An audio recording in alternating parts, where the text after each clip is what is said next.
Perhaps the question we get asked most often is, what is the difference between Redemptorist laity or associate and a lay missionary of the Most Holy Redeemer? In what concerns to the directory, the best place to point you out for clarification is chapter 2. This chapter is entirely devoted to people, and it offers helpful information around it. As an accompaniment to the material presented in this chapter, and as an additional resource, you should also look to the appendices section. There you will find profiles of the professed Redemptorists formed for shared mission and in shared mission, profiles of the Lay Missionary of the Most Holy Redeemer, of the Redemptorist laity or associate, profile of the Redemptorist oblate as it stands in our constitutions, of the Redemptorist Lay Collaborator. Also you will find a useful comparative chart focusing on some distinguishing characteristics of the Lay Missionary of the Most Holy Redeemer and Redemptorist laity or associate. We are speaking with more detail of Lay Missionaries of the Most Holy Redeemer and Redemptorist laity associates just because those are the forms of partnership that we must define and put into practice more accurately. The oblates are a formal figure of good friends to the congregation and somehow benefactors associated to the congregation by the Superior General. The Lay Collaborators are our companions in ministry in the day-by-day level, like volunteers or employees who ministry in a Redemptorist place, benefactors, the people in Redemptorist houses, parishes, shrines and missionary centers who work with us without feeling the need to engage more in our history and spirituality.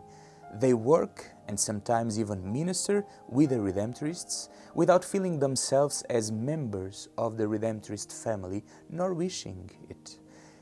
And the link with the Redemptorists is collaboration, not identity.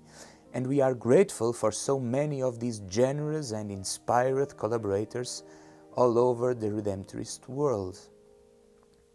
But in this video, let's say something about Lay Missionaries of the Most Holy Redeemer and Redemptorist laity associates. First, and a very important first, we are not speaking on levels, we are not speaking on degrees, we are not comparing people by their importance or qualities. We speak on forms, forms of association, forms of belonging, forms of partnership. With different intensities, that's true, but the language forms of association is important to prevent us to a risky, tricky distinction on people by their importance or upgrade. That's not the matter. We speak on belonging, we speak on identity, and when we speak on the more emphatic form of association, the Lay Missionaries of the Most Holy Redeemer, we speak on vocation. That's the specific of that form. Of course, both Lay Missionaries of the Most Holy Redeemer and Redemptorist laity associates, they have in common the same baptismal vocation and the only Redemptorist identity, always in progress, certainly. Both Redemptorist associates and Lay Missionaries of the Most Holy Redeemer are mature in the Christian life and emotionally stable. They have a life of prayer inspired by the Redemptorist spirituality, centered on the Word of God and in the Eucharist, attracted by the charism of St. Alphonsus as lived in the Redemptorist community. They commit to share the Redemptorist charism and mission from their own lay situation, strive to be a witness of the Redeemer through life and speech, words and deeds, in her daily life according to the lay state. They endeavor to be Christian witnesses in their families and profession. They enter in a lifelong progress of ongoing formation in view of committing to the charism and spirituality of the Redemptorists.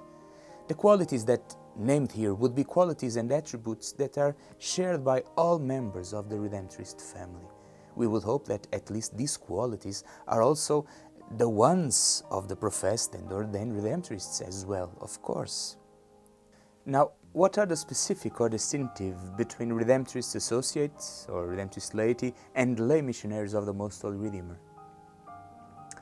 Redemptorist laity or associates are born of their closeness to Redemptorist communities and or missions. There is a rich diversity among these groups, and this is an important word, groups. Redemptorist laity or associates, groups, Redemptorist-inspired NGOs, arch-confraternities, former Redemptorist students, associations, etc. Groups of Redemptorist laity associates are recognized as groups by the provincial government. Recognized at the provincial level, it's at the local level that they function. Groups of Redemptorist laity associates are usually connected to the local community.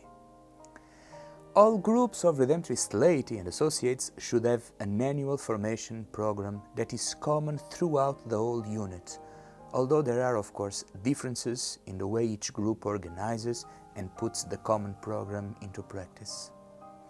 Throughout the year, each group should have at least one formation meeting per month. These groups of Redemptorist laity associates gather regularly for the purpose of exploring the Redemptorist charism and spirituality, fostering a stronger spiritual growth and a more explicit commitment to the evangelization of the poor. They share in some aspect of the Redemptorist mission. Primary point of connection for the Redemptorist laity associates is the local community. The local community is the locus for formation of that family spirit that embodies the Redemptorist identity and belonging. Now, let's take a look at the distinguishing characteristics of the lay missionary of the Most Holy Redeemer. The main thing is that while groups of Redemptorist laity associates are recognized by and resourced by provinces and vice-provinces, the figure of the lay missionary of the Most Holy Redeemer responds to a decision of the 21st General Chapter. They are lay Redemptorists who have answered the call to embody the Redemptorist charism as a personal vocation for mission in partnership at the service of the congregation, connecting themselves by a formal commitment recognized by the units and the general government. After consulting with the religious community and the group of lay people they belong to, each lay missionary of the Most Holy Redeemer is accepted as an individual by the provincial government. When they finally make their commitment, it must be recorded at the level of the general government. Lay missionaries of the Most Holy Redeemer are rooted in a local community, but committed to the entire unit and the whole congregation. Ordinarily, the lay missionary of the Most Holy Redeemer participates in the regular meetings of the local community and also of the unit. This is not true for the Redemptorist laity associates. They are invited to serve and take on agreed-upon roles at the level of the local community and the units. There must be a very serious process of formation organized by each province. It lasts 2 years at least, initial formation as proposed here in the directory. After a process of initial formation, the lay missionaries of the Most Holy Redeemer make a commitment to the congregation that is received by the superior of the unit or his delegate and recorded in the unit and sent to the general government. This commitment is made for a year and must be renewed each year for the first 3 years. In the 3rd year, with mutual agreement of the lay missionary and the superior of the unit, commitment may be renewed for a period of 3 more years. After that, the lay missionary of the Most Holy Redeemer may make a lifetime commitment. It is also possible to continue renewing for 3-year periods. After commitment, formation continues in ongoing formation. As much as possible, the ongoing formation of lay missionaries of the Most Holy Redeemer and professed Redemptorists takes place together. The community of the professed and the lay missionary of the Most Holy Redeemer prepares annually a common plan which describes the moments of prayer, formation and faith sharing between religious and laity and includes some special celebrations during the year. lay missionaries of the Most Holy Redeemer should be invited to take part in retreats, assemblies, meetings, chapters, fully or parts of it, etc. They should receive the letters, communications, publications of the province and of the congregation. Our partners, the lay missionaries of the Most Holy Redeemer, might be involved in many of the areas of mission and outreach where professed Redemptorists are involved, and might be a member of a formation team ministering in the initial or ongoing formation of professed Redemptorists or others.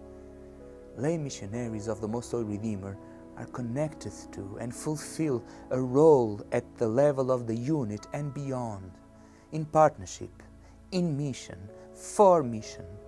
The local Redemptorist community must be for the lay missionary a place of reflection and dialogue, of prayer, exchange and celebration, a place of social analysis and support in action, a place where we share life together.